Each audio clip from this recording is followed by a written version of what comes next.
our first presentation is going to be by Davin Holen. He's a coastal resilience specialist with Alaska Sea Grant and is a professor here at UAA. And Davin's been working in the Prince William Sound region since 2003, conducting social, economic, and cultural research. Davin also is a volunteer with the SAC committee with the council. He's the vice chair. And in addition to that work, after this meeting, he's going to be working to improve the world a little bit more by trying to get a local baseball field named after somebody who dedicated their life to baseball. So this guy does a lot of great things. So with that.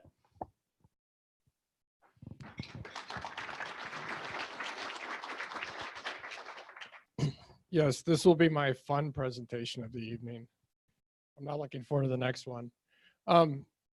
So I just like to, first, before I start, it's great that Sue Sapi is here with the Cook Inlet RCAC. I wasn't sure if this project was going to go forward. BOEM came to me and asked me to do a social science project because they don't usually fund them through the Coastal Marine Institute, which is part of the University of Alaska Fairbanks College of Fisheries and Ocean Sciences. And it requires 100% match, and I'm a soft funded faculty member. I mainly work for Sea Grant, the National Sea Grant Program. And so I needed to put up 100%. And with Sue's help and Molly McCammon at the Alaska Ocean Observing System, they figured out a way to do that. And Sue also dealt with a lot of the paperwork afterwards and some of the nasty emails that our university sent. So I really appreciate that. Yes, so I'm just gonna talk about, let's see, where do I aim this thing? Hey, all right. So there is a lot of good harvest data that has been mapped over the last few years for many regions of the state. And I think that this kind of information can really tell us something about, you know, the areas that people use, how they're important for people that are in those regions, activities that are going on. And so when you think about things like transportation of oil, ships running up through the Bering Sea, you know, what happens if a technological disaster occurs, or how do we just plan for resource development in a safe way that has minimal impact with residents of Alaska as they pursue their harvest of wild resources and practice their subsistence practices. And so this is available data that is all over the state that the Division of Subsistence collects. Prior to working for the University of Alaska, I was the regional manager for the Department of Fish and Game for Southern Alaska for the Subsistence Division, which basically means I had the entire southern half of the state south of the Alaska Range to deal with in terms of research and providing information to the Alaska Boards of Fisheries and Game. So we collected a huge amount of data. There's also a lot of development projects that were going on at that time.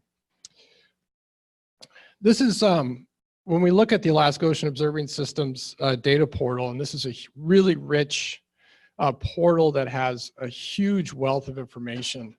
And as I was working on this project, I explored quite a bit of it, trying to figure out what was there. They have the Cook Inlet Response Tool, which was developed in collaboration with the Cook Inlet RCAC. That's going to flicker on and off every once in a while. Just get used to it.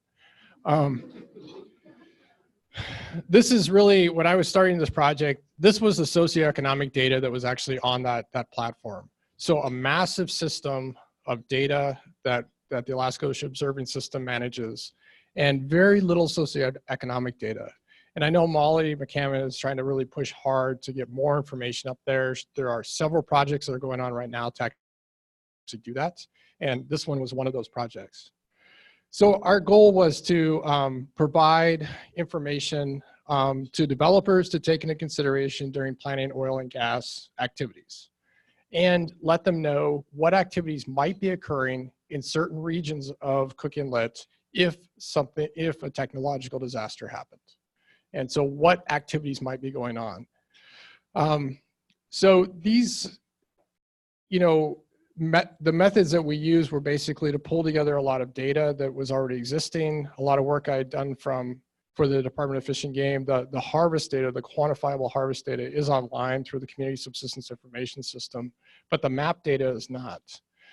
They are working to change that, but that could be several years down the road. So we wanted to enter all of this information. Typically, it goes onto a static map. It goes into a report. That report's available to the public and to the Alaska Boards of Fisheries and Game for decision making. But we wanted it to be interactive, to actually like be able to look at it, toggle things on and off, try to come up with some interesting things. You know, what happens if I just look at all harvest of land mammals or harvest of salmon?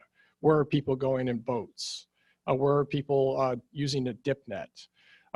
Could we look at all of these different factors? And so provide this tool for the Cook Inlet Response Tool that is important for this kind of development and response in the case of a technological disaster. So I looked at the communities that we actually had data for.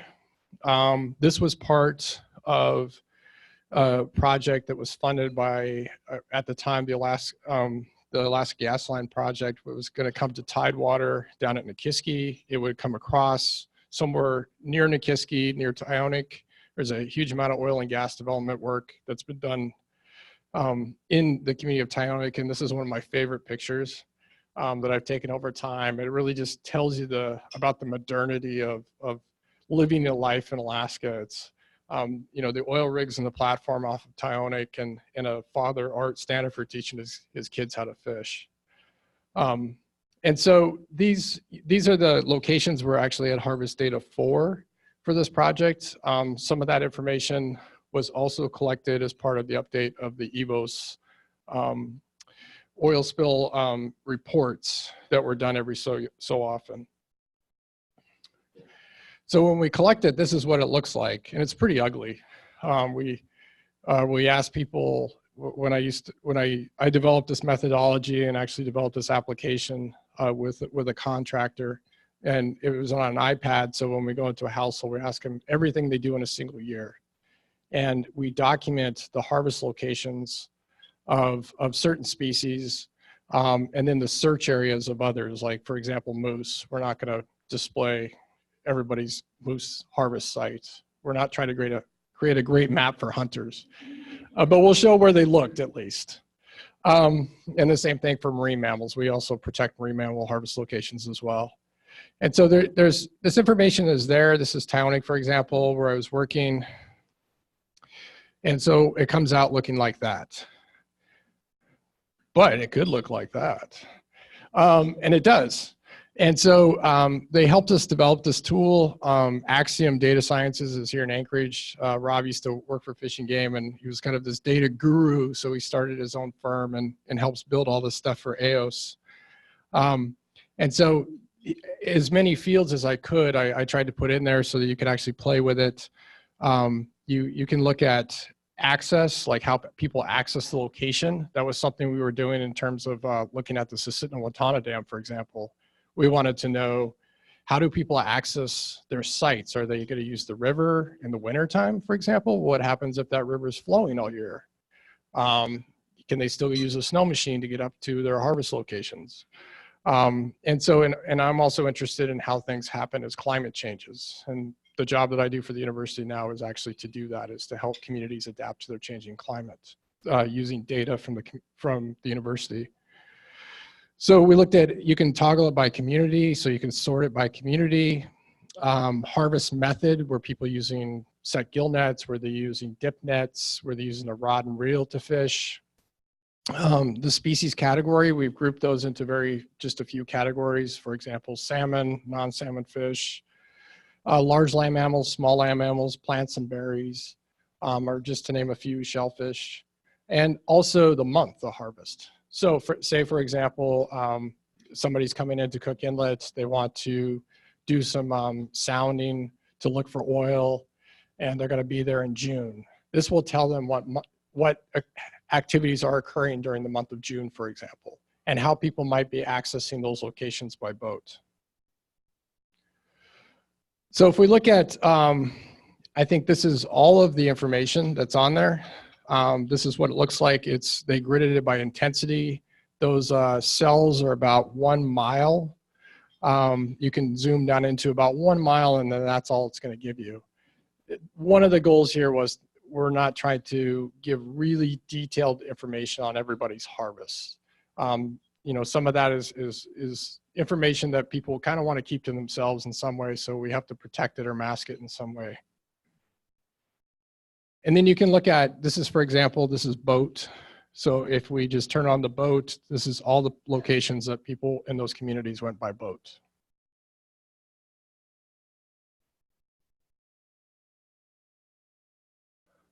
This is all the locations where people went by, fish for salmon, for example. And so you can see in these different communities what salmon fishing was going on. And if you wanted to, you could toggle by month as well. You could add that as well. To make sure that there's a good understanding of that, we do have metadata on that. This details all of the methodology that went into this. And so if somebody wanted to understand, you know, for example, at the top there's a table and it actually gives you the sample size. These are pretty good samples. Most of these communities were census samples of 60 to 80% or more. So that's pretty good. For a year, 80% is exceptional. And then places like Nikiski, for example, were random samples. So I collected all the information, but I'm interested in, like, okay, so what? Is this actually useful to a community? So we were able to go to the communities of Soldovia and talk to the tribal council there. We also went to Nanwalek and talked to their tribal council. A couple of places that I worked in recently, and actually asked them questions about this. So, you know, is this information useful for you? The things that they said, and I also went over to Tyonek, it's a community I used to work in very often when I worked for Fish and Game. And the things that they said was, it demonstrates the diversity of scope of resources, harvesting activities, and local knowledge. It talks about our local knowledge. It talks about our use of the region. They felt that that was very important for people to understand, that there are activities happening in these locations. One of the things, especially in Nanwalek, they said is, well, it doesn't really show shellfish harvests because shellfish harvesting has severely declined in recent years. Nanwalek used to be a champion shellfish harvesting community. They harvested all sorts of different types of shellfish, many of which are not available locally anymore. And there are efforts to try to revitalize that. So later they said, well, you know, if these surveys are done into the future and things change, maybe we should add that. And that was the last part, is that recognized harvesting activities have changed, with harvesters traveling further in summer and staying close by in winter. And this is especially true of shellfish. So now they have to go all the way across Cook Inlet to the harvesting locations for razor clams. Potential layers that they thought would be useful to overlay. So when you go to this Cook Inlet Response Tool, you can see the socioeconomic data. What other layers should be there that might be interesting? Contaminants was one, especially when it relates to shellfish. What type of vessel traffic is happening? Harmful algal blooms, people are really worried about those now. Is there monitoring for ocean acidification? And is that occurring in these locations? And I know there are a couple of buoys, and seabird distributions. So this is an example of overlaying shellfish with contaminant data. And you can actually do that. It shows just a few locations, but you can actually see that where you can zoom in on the certain areas where contaminants are, and it actually tells you what contaminants are there. And I'm not a chemist, so I can't read this. But the people in the tribal council office thought that was really cool. So they must actually understand chemistry. So that was that project. I just wanted to, before I wrap it up, just talk about two more things. And we were talking about, you know, some of the other, we've added over the last few years to the SAC committee, a couple of social scientists, myself and Jeff Brooks, who works for BOEM. And that's been great to think about some of the projects that we could do to kind of tell the story of how life has changed in Prince William Sound over the years, and things to think about. Last February, in collaboration with the Prince William Sound RCAC, the National Sea Grant Program, through funding from the National Academies of Science, held a workshop in Anchorage to kind of set priorities for what things that the National Academies should look at in terms of research, what outreach tools that they should use. We were able to fly in people from all over the state. We tried to make it very geographically diverse. We tried to make it diverse in terms of participation from a variety of stakeholders. And we're able to do that. And this report has just been published.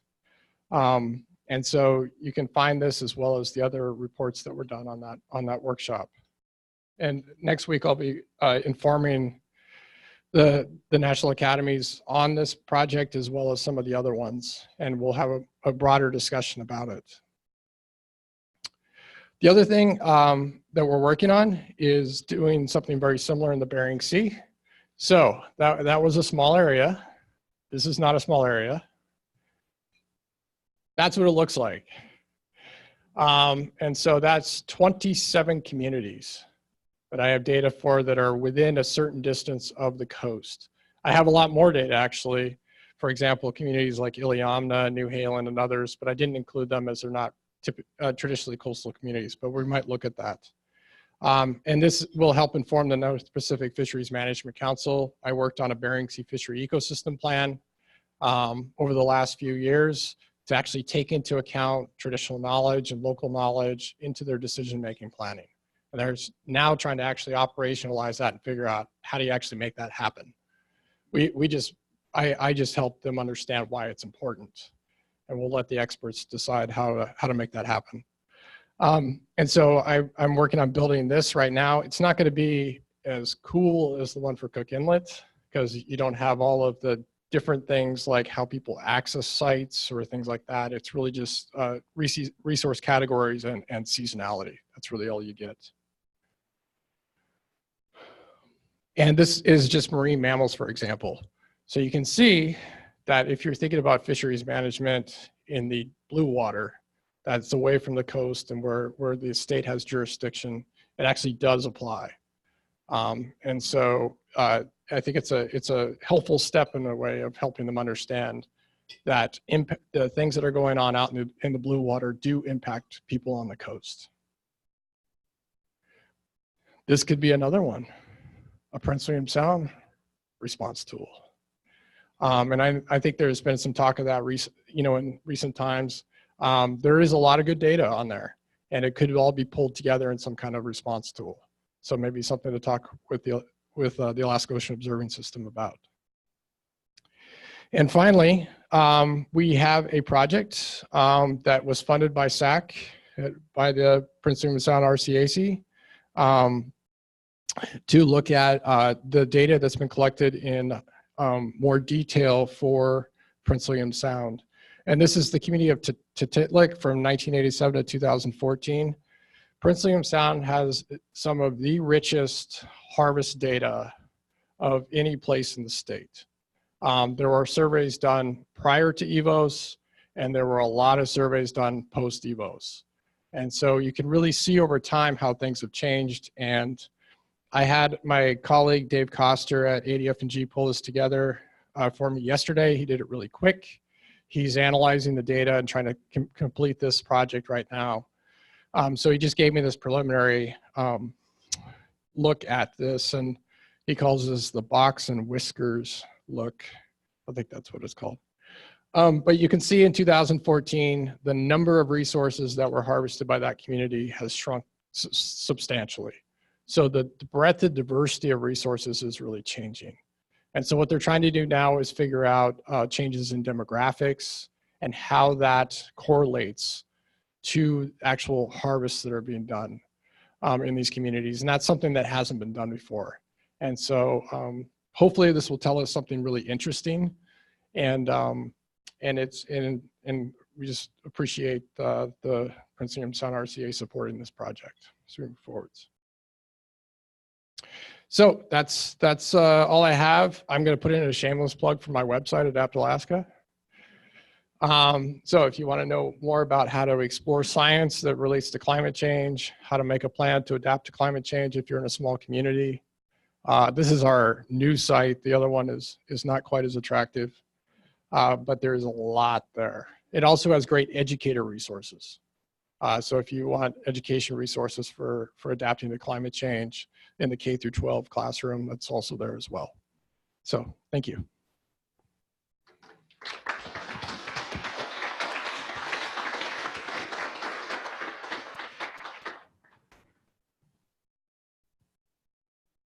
Questions?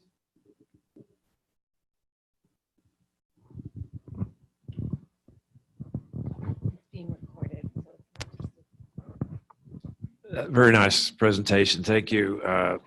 Do you see any trends in your visualizations that could be correlated or maybe directly attributed to climate change? I mean, you made a few comments, but Yeah. is this a new source of evidence? I think that's really difficult to look at in terms of longitudinal data, because of the interruption. I think from, if you look at this last slide here, this is what we're trying to look at.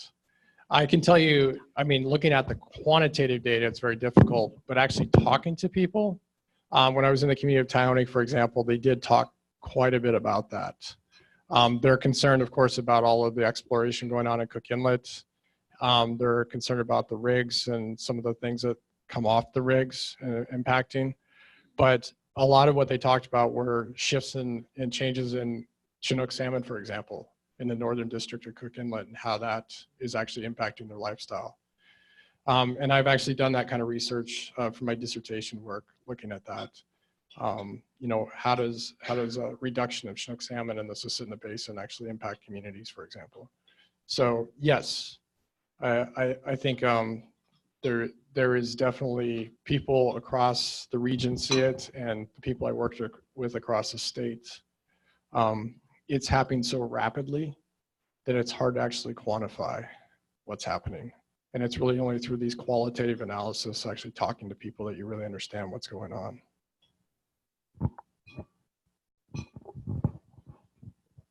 On your slide on salmon harvest in Cook Inlet, I noticed that there was a east-west line at the bottom of your cell structure there, extending basically all the way out to two-thirds of the way across the inlet.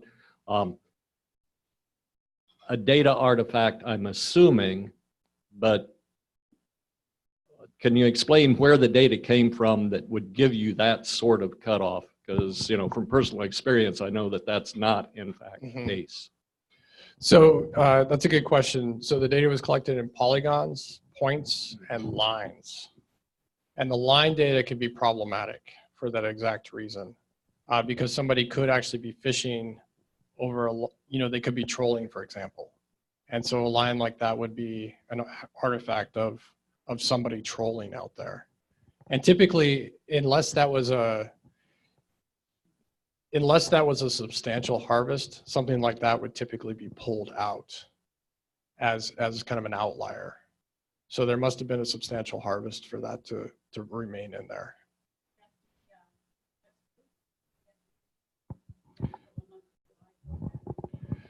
Only if there were local residents on board making people, but they weren't doing subsistence. Yeah, it would not be. No. Okay, thank you.